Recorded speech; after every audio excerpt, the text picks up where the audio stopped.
Welcome welcome welcome. आप लोगों का फिर से स्वागत है आपके अपने शो डायन English words gimmick episode number 9 में। आज नया दिन, आज का नया सिचुएशन, और आज का नया सिचुएशन ये रहा। Hello, my dear friend. Umpteen times I said, still I'm saying, throw caution to the wind, nothing will o' the wisp. Pay heed on what is said by Darren English. Plot is unwavering support of America as well as NATO went down the plug hole and really so far remained ineffective means lame duck in replenishing Ukraine. The plan of Ukraine to thwart full throttle bombarding of Russia was boomeranged and its tumble down, building an infrastructure razed to the ground. चलिए, ये आज का ये situation अभी आपको कितना पता चला होगा मुझे पता नहीं, लेकिन ये रसिया यूक्रेन के वार से रिलेटेड है। तो चलिए बिना देरी किए हुए हम शुरू करते हैं। आज का पहला वर्ड ये रहा। First word of this show, that is unwavering. देखिए W से पहले लकीर है ऊपर, इसका मतलब W पे आपको जोर देना होगा। और यहाँ पे देखिए लास्ट में N और नीचे लगा है तो उसको अंग करके पढ़ेंगे। तो देखिए अनवेवरिंग, क्या पढ़ेंगे? Unwavering. Unwavering this is adjective. इसका मीनिंग है नेवर चेंजिंग और नेवर बिकमिंग वीकर। मीन्स कभी भी वो चेंज नहीं करता और ये कमजोर भी नहीं हो सकता, उसको बोलते हैं अनवेवरिंग। मान लीजिए किसी के प्रति आपका विश्वास अटूट है, वो आपका कंटिन्यू है। यदि आप किसी को सपोर्ट कर रहे हैं तो करते ही रहेंगे, उसमें कोई तब्दील नहीं होगा। मतलब कोई आपको कान भी भरेगा तो आप नहीं बदलने वाले हैं, क्योंकि आपको अटूट विश्वास है। आप रिश्ता पे विश्वास करते हैं, रिलेशन पे विश्वास करते हैं, तो उसको बोलेंगे हम अनवेवरिंग। अनवेवरिंग ये एडजेक्टिव होता है। इसका पहला एग्जांपल देखिए, our unwavering support to you. Our unwavering support to you मतलब आपको मैं बिल्कुल बिना चेंज किए, बिना कमजोर, बिना कोई लय लपेट से मैं आपको सपोर्ट करता हूं। Second example of this word is even in hardship you have to show unwavering faith. मैंने किसी भी कठिन परिस्थिति में भी आपको जो है ना, मैंने अनकंडीशनल फेथ, मैंने बिना शक का मैंने फेथ आपको दिखाना पड़ेगा, विश्वास दिखाना पड़ेगा। कोई गुंजाइश नहीं है, उसको बोलेंगे unwavering faith. Even in hardship, मैंने कठिन परिस्थिति में, हार्डशिप मैंने कठिन परिस्थिति, even in hardship you have to show unwavering faith. और तीसरा एग्जाम्पल है their belief in central government has been unwavering. Their belief in central government has been unwavering. तो my dear friend, central government का action और उनका क्रियाकलाप, काम करने का तरीका, नेचुरली हम लोगों का बिलीफ जो है, विश्वास है, ज़्यादा है, मतलब बहुत ज़्यादा है कि नहीं मोदी गवर्नमेंट कुछ भी करेगा तो अच्छा ही करेगा, देश के हित में करेगा। तो ये हो गया पहला वर्ड था अनवेवरिंग। क्या उच्चारण करेंगे? W से पहले जोर है तो उस पर W पर जोर देना होगा। और लास्ट वाला जो N और नीचे में देखिए लकीर जैसा है तो उसको बोलते हैं अंग पढ़ेंगे। Means unwavering. Unwavering this is adjective. Try to pay attention for that part. और मैं बार बार बोल रहा हूँ कि please throw caution to the wind, nothing will o' the wisp, pay heed on what is said by Dan English. चलिए आज का मेरा दूसरा वर्ड है go down the plug hole. Go down the plug hole ये idioms है। इसका अर्थ होता है वेस्टेड या फेल। मैंने जो कुछ भी आप ट्राई किए वो आपका वेस्ट हो गया, कुछ भी किए वो फेल हो गया, तो उसको बोलेंगे। इससे पहले आप बोलते होंगे जो मेरा ये टाइम वेस्ट हो गया, मेरा ये ट्राई फेल हो गया। लेकिन मेरे दोस्त आज से शुरू कीजिए go down the plug hole, जो कि ये इडियम है। इसका एग्जांपल, पहला एग्जांपल देखिए। First example of this word is all my investment went down the plug whole. मैंने ये हुआ कि मैं अभी तक जो इन्वेस्टमेंट किया वो मेरा फेल हो गया, मैंने वेस्ट हो गया, सब बर्बाद हो गया। इसको यदि हम बोलेंगे तो all my investment went down the plug hole. दूसरा एग्जांपल देखिए। Till now America support to Ukraine is going down the plug hole. जैसे आप भी जानते हैं, आप वाकिफ हैं कि यूक्रेन को डायरेक्टली इनडायरेक्टली अमेरिका का फुल सपोर्ट है, अनवेवरिंग सपोर्ट है। लेकिन उसके बावजूद भी वो यूक्रेन ज्यादा कुछ कर नहीं पा रहा है। रसिया पीछे हटने के लिए तैयार नहीं है और रसिया उसको मैंने मैंने रेज टू द मैंने पूरा मटेरियल मेल कर दिया यूक्रेन को, मिट्टी में मिला दिया। बहुत ही शहर को बर्बाद कर चुका है और वो काफी फाइनेंशियल कंडीशन क्राइसिस से गुजर रहा है। वैसे भी अपना प्लॉट जो है रशिया और यूक्रेन के युद्ध पे ही है, उसी से संबंधित ये सेंटेंस है। इसलिए मैं बोला कि till now American support to Ukraine is going down the plug whole. और third example of this word is our effort has gone down the plug whole. Our effort has gone down the plug whole, मैंने हम लोग का जितना भी effort लगाए, प्रयास किए, सब वो जो है ना फेल हो गया। तो उसको हम यदि करेंगे तो our effort has gone down the plug hole. वैसे देखते होंगे कि बहुत काम आप करते हैं, सब काम में तो सफलता नहीं मिलता है, कभी कहीं कहीं पे आपको असफलता भी मिलता है। वही है कि इसमें बेचारा एफर्ट लगाया, पूरा ताकत झोंक दिया, लेकिन फिर भी वो असफल रहा।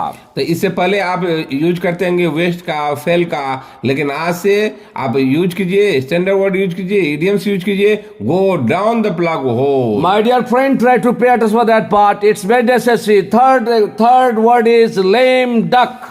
लेम duck, this is unsuccessful, means failure, असफल, असफलता, ये नाउन है। देखिए इससे रिलेटेड ही वर्ड है लेम डक। अभी तक हम लोग बोलेंगे हम फेल हो गए, वेस्ट हो गया, अनसक्सेसफुल हो गए, लेकिन अब इसे यूज कीजिए लेम डक। इसका पहला एग्जांपल देखिए, Ram is doing nothing, he is a lame duck person. मैंने आप ये बोल सकते हैं कि राम अभी कुछ भी नहीं कर रहा है, उसको आप क्या बोलेंगे, टोटल फेल्योर आदमी है। मतलब अभी तक वो कुछ भी नहीं पाया, मीन्स एकदम असफल रहा है, जिसमें हाथ आजमाया हर जगह वो फेल है। तो उसको लास्ट में अपने लोग बोलते क्या है, अनसक्सेसफुल पर्सन है, फेल्योर पर्सन है। तो इसलिए मैं यहाँ एग्जाम्पल के तौर पर देने का कोशिश किया, Ram is doing nothing, he is a lame duck person. दूसरा एग्जाम्पल देखिए, Sri Lankan government is running by a president who looks like a lame duck. आपको ये मालूम होगा कि श्रीलंका गवर्नमेंट जो अभी चल रहा है और जो पहले भी चलता था, वो समझिए वो आदमी फेल्यूर टाइप का है, इसलिए वो किसी देश का विकास क्या कर पाएगा। इसलिए श्रीलंका का जो अभी कंडीशन है बाय एंड लार्ज वो पॉलिटिशियन के कारण ही ऐसा है। यस, पॉलिटिशियन वहाँ पे करप्ट है, क्योंकि पर्टिकुलर दो ही घराना वहाँ पे आते थे और ज्यादातर आदमी करप्शन में लिप्त रहता था। That is the main problem Sri Lankan government. और श्रीलंका बिल्कुल बैंकरप्सी की तरफ चला गया, बर्बाद हो गया। इसलिए मैं यहाँ एग्जांपल दिया, Sri Lankan government is running by president who looks like a lame duck. तीसरा एग्जांपल देखिए, third example of this word, I have been lame duck so far in getting you success in UPSC. I have been lame duck so far in getting success in UPSC. और देखिए UPSC के लिए बहुत लोग तैयारी करते हैं, success तो बहुत कम लोगों को मिल पाता है। उसी से संबंधित अपना सेंटेंस है, I have been lame duck so far in getting success in UPSC. मतलब पहले बार दिया नहीं हुआ, दूसरी बार दिया नहीं हुआ, मीन्स फाइनली वो असफल रहा, उसी को बोलते हैं lame duck. I have been lame duck, मैं अभी तक असफल रहा हूँ, किसमें, तो यूपीएससी में सफलता पाने में मैं अभी तक असफल रहा हूं, तो इसको बोलेंगे लेम डक। इसको क्या बोलेंगे, लेम डक। और आज का मेरा चौथा वर्ड है रिप्लेनिश। रिप्लेनिश, देखिए पी पे जोर है, पी पे ऊपर लकीर है, तो इसका मतलब आपको जोर देना पड़ेगा। और लास्ट में देखिए बड़ा सा लकीर, एस का वो बड़ा रूप है, उसको बोलते हैं तालब श। रिप्लेनिश क्या पढ़ेंगे, replenish that is a verb. इसका मतलब होता है refill, fill up again, restore. मतलब मान लीजिए कुछ खत्म हो गया फिर उसको भर दिए, फिर कुछ खत्म हो गया फिर उसको हम जमा कर लिए, मतलब पुनः इकट्ठा करना, पुनः जमा करना, पुनः भर देना, तो उसको बोलेंगे हम replenish.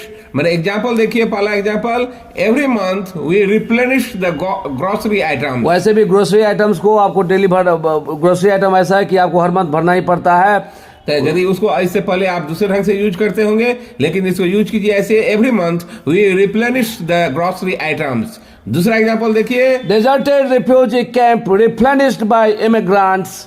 Deserted refugee camp replenished by immigrants. मतलब डेजर्टेड का अर्थ यह हुआ कि वहां पे कोई भी नहीं है, मैं पूरा सुनसान, जिसको बोलते हैं वीरान जो बोलते हैं। रिफ्यूजी कैंप में कोई आदमी नहीं था, फिर से वहां पे शरणार्थी सब आ गए। जैसे एग्जांपल के तौर पर आप ले सकते हैं, जैसे जिसपे ये मेरा सिचुएशन ही तैयार है, रसिया यूक्रेन वार पे। तो जैसे अभी वार ब्रोक हुआ दोनों के बीच में, तो उसके बाद क्या वहां से आदमी भागना शुरू कर दिया, हो गया, तो वहां से छोड़ के भागने लगा, पलायन करने लगा, गया तो रिफ्यूजी कैंप पे ही जाता है। इसलिए मैं बोला कि जो वीरान पड़ा हुआ था वो फिर से भर गया किसी इमिग्रेंट से। तो तीसरा एग्जांपल देखिए, barren land is replenishing by lush green trees by opting a new technology. Barren land is replenishing by lush green trees by opting a new technology. मैंने जो जगह पूरा बैरन लैंड था जहाँ पे कुछ नहीं हो रहा था, लेकिन वहाँ न्यू टेक्नोलॉजी को मैंने अपनाने पर क्या हो गया कि लस ग्रीन ट्री मैंने हरा भरा पेड़ पौधा वहाँ पे फिर से आ गया, भर गया वहाँ से। जो बंजर भूमि बन गया था, फिर नया टेक्नोलॉजी को उपयोग करने में उसको दोबारा सहायता लेने से, नया टेक्नोलॉजी का सहायता लेकर फिर से वहाँ पे हरा भरा जैसे पहले था वैसे ही हरा भरा कर दिया गया। अरे आजकल ज्यादातर आपको देखने में मिलता भी है, क्योंकि गवर्नमेंट का भी ये पहल है। खासकर पुणे के साइड में मैं देखता था कि वहाँ पे पहाड़ पूरा नेकेड हो गया था, तो फिर से वहाँ पे पेड़ लगाया जा रहा है न्यू टेक्नोलॉजी को यूज करके। तो अभी वो क्या हो गया, उसको जब हम यूज करेंगे, barren land is replenishing by lush green trees by offering a new technology. ध्यान दीजिएगा, ये उच्चारण पे ध्यान दीजिएगा, प्रोनाउंसिएशन पे ध्यान दीजिएगा। रिप्लेनिश, क्या बोलेंगे? रिप्लेनिश। चलिए, आज का मेरा 5वां वर्ड है थ्वाट। थ्वाट, THWART, थ्वाट। देखिए सी का उल्टा है, उसके ऊपर आगे बिंदी है, जिसका मतलब औ कर पढ़ेंगे। थ्वाट, थ्वाट, थ्वाट। क्या पढ़ेंगे? थ्वाट मीन्स टू स्टॉप, मीन्स रोकना। देखिए, यदि आप इस शो को फॉलो करते होंगे तो अभी तक मुझे लगता है कि टू स्टॉप से रिलेटेड बहुत सारा आपको सिनोनिम्स मिल गया होगा, और इस पे आप गौर कीजिए, उस पर वर्क कीजिए, उसको प्ले कीजिए। मैं बार बार कहता हूँ, फिर से मैं कहता हूँ, उस पर वर्क कीजिए, इस वर्ड को अपना बनाइए और बार बार यूज कीजिए, तब जाकर के वर्ड आपका अपना होगा। वैसे भी इस वर्ड का इंटेंसिटी बहुत हाई है। जब आप इस वर्ड को यूज करेंगे तो ये वर्ड अपने आप में आपको आपका पोजीशन ये दिखाता है कि yes you have a habit of using particular such type of word so that you can make a place among the people those who are well versed. चलिए, इसका पहला एग्जांपल देखिए। Many development projects are thwarted by counselor. Many development projects are thwarted by counselor. मैंने जो development का बहुत सारा project जो है काउंसलर के द्वारा रोक दिया गया। खासकर आप देखेंगे दिल्ली में पहले, अभी तो केजरीवाल जी आ गए हैं, लेकिन पहले क्या था कि वहाँ पे दिल्ली म्यूनिसिपल में बीजेपी था और यहाँ पे मुख्यमंत्री ये थे, दोनों का बहुत टकरार होता था, मीन्स डेवलपमेंट को रोका जाता था।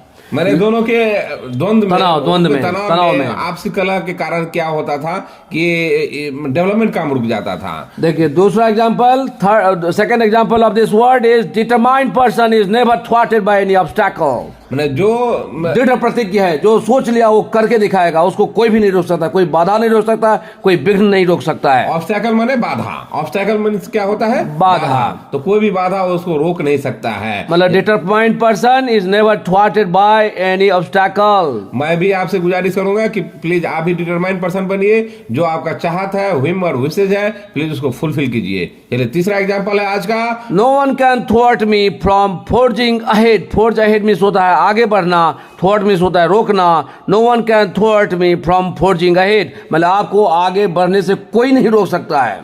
तो देखिए, बाय एंड लार्ज मैं इसमें वर्ड के अंदर भी कितना वर्ड आपको मिल गया होगा। जैसे फॉर सेक ऑफ एग्जांपल के तौर पे देखिए, ऑब्स्टैकल माने रोकना, रुकावट होता है। थ्वाट माने तो टू स्टॉप ही होता है। फोर्जिंग माने आगे बढ़ना। तो इस पे भी आप गौर फरमाइए, इस पे भी काम कीजिए। And next word of this that is at full throttle. देखिए at लगा भी सकते हैं, नहीं भी लगा सकते हैं। full throttle, देखिए ए के आगे दो बिंदी है, तो इसका मतलब आ होगा, और देखिए थीटा के ऊपर लकीर है, तो इसका मतलब थॉ पे जोर देना होगा। थ्राटल, क्या पढ़ेंगे? Throttle means eight full throttle. ये इडियम्स है जिसका मतलब होता है प्रोग्रेसिंग वेरी फास्ट, मतलब बहुत तेजी से आगे बढ़ना, उन्नति करना, प्रोग्रेस करना। That is at full throttle. इसको क्या बोलेंगे? Full throttle. या इसमें एट लगा भी सकते हैं, नहीं भी लगा सकते हैं, जिसको बोलेंगे at full throttle according to situation. तो सिचुएशन जैसा रहेगा आपका गलत नहीं होगा, इसलिए मैं इसमें ब्रैकेट में डाल दिया हूं एट को, कि एट यूज भी होगा, नहीं भी होगा। पहला एग्जांपल देखिए। Forging ahead in life at full throttle is very necessary. यदि आप जिंदगी में यदि कुछ पाना चाहते हैं, कुछ करना चाहते हैं, तो आपको तेजी से आगे बढ़ना होगा, क्योंकि ये कॉम्पिटिटिव एरा है। ये कॉम्पिटिटिव एरा है। इसमें यदि आप तेजी से नहीं बढ़ेंगे, जो काम कर रहे हैं गति थोड़ा तेज करना पड़ेगा, तभी जाकर के आप उसको अचीव कर सकते हैं। इसलिए फोर्जेड, इससे पहले स्लाइड में मैं बता चुका हूं कि फोर्जेड मैंने आगे बढ़ना। The forging ahead in life at full throttle is very necessary. दूसरा एग्जांपल देखिए। Russia transcend towards Ukraine at full throttle. Russia transcend towards Ukraine at full throttle. मतलब मैंने भी होता है बढ़ना, आगे की ओर बढ़ना। मतलब रसिया जो है अपना बम्बार्डिंग और उसको कब्जा करने के दिशा में बहुत तेजी से बढ़ रहा है, और यूक्रेन की तरफ। और नेचुरली है कि रसिया पावरफुल है, तो नेचुरली यूक्रेन उसके आगे बहुत छोटा है, लेकिन फिर भी यूक्रेन कोशिश कर रहा है उससे लड़ने के लिए।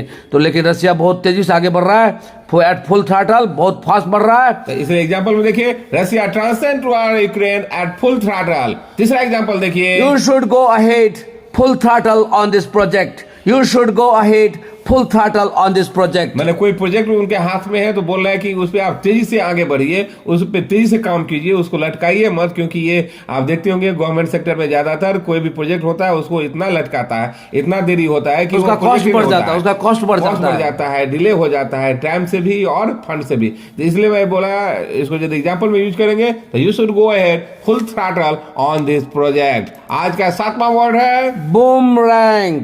बूम, देखिए यू के आगे 2 लकीर है, दो बिंदी है, जिसका मतलब यू जो है ये दुर्गु है, मीन्स यू को लंबा करके बोलना पड़ेगा। बूमरैंग क्या पढ़ेंगे? और यहाँ पे देखिए एक उल्टा ए है और एक ए है, तो ये ए और ई जब करेक्ट होता है ए करके पढ़ते हैं। बूमरैंग क्या पढ़ेंगे? Boomerang, boomerang, boomerang, boomerang. इसको क्या बोलेंगे? बूमरैंग। मेस हो गया, ये वर्ब है, और इसका मतलब होता है brings negative result instead of positive. देखिए INSTAD, स्टीड नहीं होता है, इंस्टेड होता है। इंस्टेड ऑफ माने के बावजूद, के बजाय, के बजाय माने जैसे आप मतलब कोई काम करना चाहे, कोई मतलब पॉजिटिव रिजल्ट नहीं है, पॉजिटिव रिजल्ट के बजाय उसको नेगेटिव रिजल्ट जब मिलता है तो उसको हम उस समय हम बूमरैंग का यूज करेंगे, ना कि ये इतना आपको बड़ा सेंटेंस बोलना पड़ेगा brings negative result instead of positive, नहीं बोलने की जरूरत है। जैसे पहला एग्जांपल देखिए, plan of Russia was boomeranged by Ukraine, plan of Russia was boomeranged by Ukraine. मैंने रशिया का जो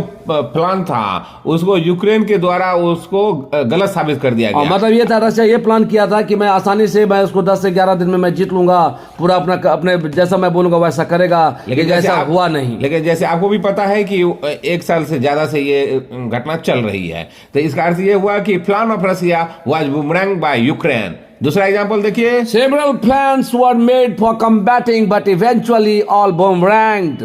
कम्बैटिंग का अर्थ क्या होगा? कम्बैट मीन्स होता है झगड़ा करना, लड़ना। जब 2 मिलिट्री आपस में लड़ता है दैट इज कम्बैट, झगड़ा करना, लड़ना। Several plans were made for combating but eventually means होता है अंत तो मतलब finally, at last, in the long run, eventually, अंततोगत्वा। इवेंचुअली का देखिए फाइनली भी होता है, एट लास्ट भी होता है, इन द लॉन्ग रन भी होता है। The several plans were made for combating but eventually all boomeranged, मतलब सब खटाई में पड़ गया, सब बर्बाद हो गया, नेगेटिव रिजल्ट लेके आया। तीसरा एग्जांपल देखिए, we made immediate plans for spreading our business in and around Patna but all boomeranged. मैं बहुत सारा प्लान तैयार किया था अपना बिजनेस चारों तरफ, पटना के चारों तरफ फैलाने में, लेकिन सब प्लान मेरा बर्बाद हो गया। मैंने नेगेटिव ही रिजल्ट दिया। मतलब जो सोचता है, कभी कभी ऐसा था, जो सोचता है वो होता नहीं है। उसी से संदर्भ में वो एक सेंटेंस है, we made immediate plans for spreading our business in and around Patna, but all boomeranged। और बूमरैंग को आप नॉन की तरह भी यूज करते हैं। वो एक टाइप का स्पोर्ट्स होता है, जो खेल होता है जिसमें आप कुछ फेंकते हैं फिर आपकी तरफ आता है, उसको बोलेंगे बूमरैंग, जो कि एक स्पोर्ट्स से रिलेटेड है। जब वो नॉन होता है, नहीं तो ज्यादातर अभी मैं जितना यूज दिखाया वो वर्ब के रूप में होता है। और 8वां वर्ड आज का, tumble down, tumble down, tumble down, that is adjective in a very bad condition। in a very bad condition को रिप्लेस करने के लिए देखिए एक वर्ड है tumble down। तो मान लीजिए कोई भी बैड कंडीशन में है, या घर है, इंफ्रास्ट्रक्चर है, रोड है, कुछ भी है, तो उसको यदि यहाँ से आप बोलेंगे तो आप ये नहीं बोलेंगे बैड कंडीशन, इसको बोलिए ट्रम्बल डाउन। इसको क्या बोलेंगे? Tremble down. एग्जांपल देखिए पहला, due to attack of Russia in Ukraine everywhere you can find tumble down building. Due to attack of Russia in Ukraine everywhere you can find tumble down building. Means Russia और Ukraine के युद्ध में ये जो लड़ाई हो रहा है उसमें बहुत ज्यादा नुकसान, बहुत खराब स्थिति हो गया, बैड कंडीशन हो गया गया। और एक चीज मैं ये कहना चाहूंगा कि बैड कंडीशन का बहुत सारा वर्ड दे चुका हूं और उस वर्ड पे ध्यान दीजिएगा। प्रिकेरियस, बैड कंडीशन, इनक्लेप्टिस्टिक, सब डायर सिचुएशन, तो सब पे ध्यान दीजिएगा और यदि आपको लगे तो फिर से एक बार जाइए, सब आपको टिप ऑफ द टंग हो जाएगा। ये देखिए रशिया यूक्रेन के युद्ध में बिल्डिंग सब का जो कंडीशन है, इंफ्रास्ट्रक्चर का जो कंडीशन है, बिल्कुल बैड कंडीशन हो गया, बर्बाद हो गया, खराब हो गया है। Second example of this word is living in tumbled cottage is not safe. मतलब बैड कंडीशन जो कॉटेज है, कुटिया है, घर है, उसमें रहना उचित नहीं है, सुरक्षित नहीं है। तो क्या हो गया? Living in tumble down cottage is not safe. तीसरा एग्जांपल देखिए, due to paucity of fund many old temples are in tumble down condition. Due to paucity मैंने अभाव में, ड्यू टू मैंने के कारण, मैंने फंड के अभाव में जो बहुत सारा जो मंदिरें हैं, जो खास करके जो विलेज साइड में होता है, बहुत ही खराब स्थिति में है, क्योंकि उसका कैसे मेंटेनेंस कॉस्ट नहीं आ पाता है, कहां से उसको मेंटेनेंस करेंगे। इसलिए मैं ये एग्जांपल दिया, due to paucity of fund many old temples are in tumble down condition. और ये ध्यान दीजिएगा, पॉसिटी में होता है कमी, पॉसिटी, स्कार्सिटी, लैक, सब ये सब भाई है, मीन्स सानोनिम है। पॉसिटी में होता है कम या कमी या थोड़ा, अभाव। चलिए आज का मेरा नवा वर्ड और लास्ट वर्ड है raze to the ground. Raze to the ground, this is idiom, means होता है कंप्लीटली डिमोलिश, कंप्लीटली डिमोलिश।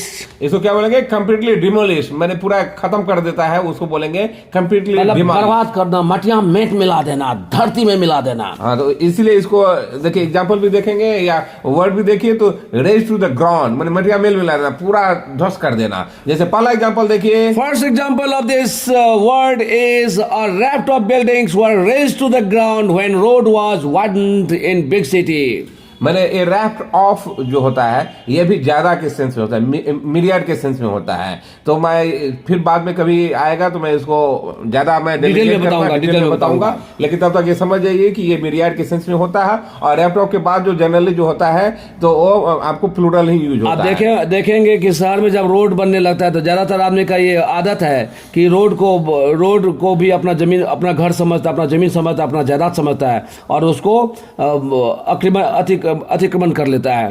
तो और इसलिए मैं बोला कि जब ये होता है तो पूरा घर को सब तोड़फोड़ चालू हो जाता है। इसलिए बोले raft of buildings were razed to the ground when road were widened in big city. खासकर आप दिल्ली और मुंबई में आपको ज्यादा देखने को मिलता है, क्योंकि रोड जब वाइडन होने लगता है तो बड़ा बड़ा बिल्डिंग को तोड़ देता है, मटिया मेट मिला देता है। दूसरा एग्जांपल देखिए, in 1934 earthquake infrastructure of Bihar was razed to the ground. जब बिहार में आप सुने होंगे जब 1934 में अर्थक्वेक आया था, भूकंप आया था, तो इसमें पूरा तहस नहस कर दिया था, बहुत नुकसान हुआ था, बहुत भारी तादाद में नुकसान हुआ था, बहुत लोग मरे थे, बहुत घर बर्बाद हो गया। तो रेज टू द ग्राउंड को ऐसे हम यूज करेंगे। जैसे देखिए हाल फिलहाल का एग्जांपल देखिए, twin tower of Noida were razed to the ground by UP government. Twin tower of Noida were razed to the ground by UP government. अभी आप न्यूज में सुने होंगे कि नोएडा में 2 इलीगल बिल्डिंग था, ट्विन टावर, जो गवर्नमेंट सुप्रीम कोर्ट डिसीजन दिया कि इसको तोड़ के गिरा देना है, मटिया मेट मिला देना है, मिट्टी में मिला देना है। तो यूपी गवर्नमेंट उस पर एक्शन लिया और हाल फिलहाल में आया था न्यूज, जो तोड़ दिया गया। उसको बोलते हैं कि रेज टू द ग्राउंड। तो my dear friend, here I would like to tell you one thing, please try to pay attention over that part so that you know exactly what the exact pronunciation of the word and what should be or should not be, particularly grammar. At every front you can make yourself very safe and sound and bold, and without committing mistakes you can know exactly how to speak, how to initiate talking with anyone. Without any further delay, now we are showing before you the plot situation which was created by us of today. The situation is unwavering support of America as well as NATO went down the plug hole and really so far remained ineffective, means lame duck, in replenishing Ukraine. The plan of Ukraine to thwart full throttle bombarding of Russia was boomerang and its tumbled down building and infrastructure razed to the ground. तो अब आप इसको इस पे situation में डालिए, पूरा word को देखिए, तब मुझे लगता है, आशा है, होपफुल आशा के साथ मैं बोल रहा हूँ कि आप उसको समझ गए होंगे। और उसके बाद आप अपने सिचुएशन में डालिए, वर्ड के साथ प्ले कीजिए और तब कोई भी प्रॉब्लम नहीं होगा। इस वर्ड को अपना बनाइए। My suggestion, please, if you like it, so please subscribe it, share it, and say to your well-wisher, say to your kith and kin, please watch again and again so that you can make yourself very bold in terms of speaking English. चलिए तब तक के लिए bye bye, Bye-bye. Thank you.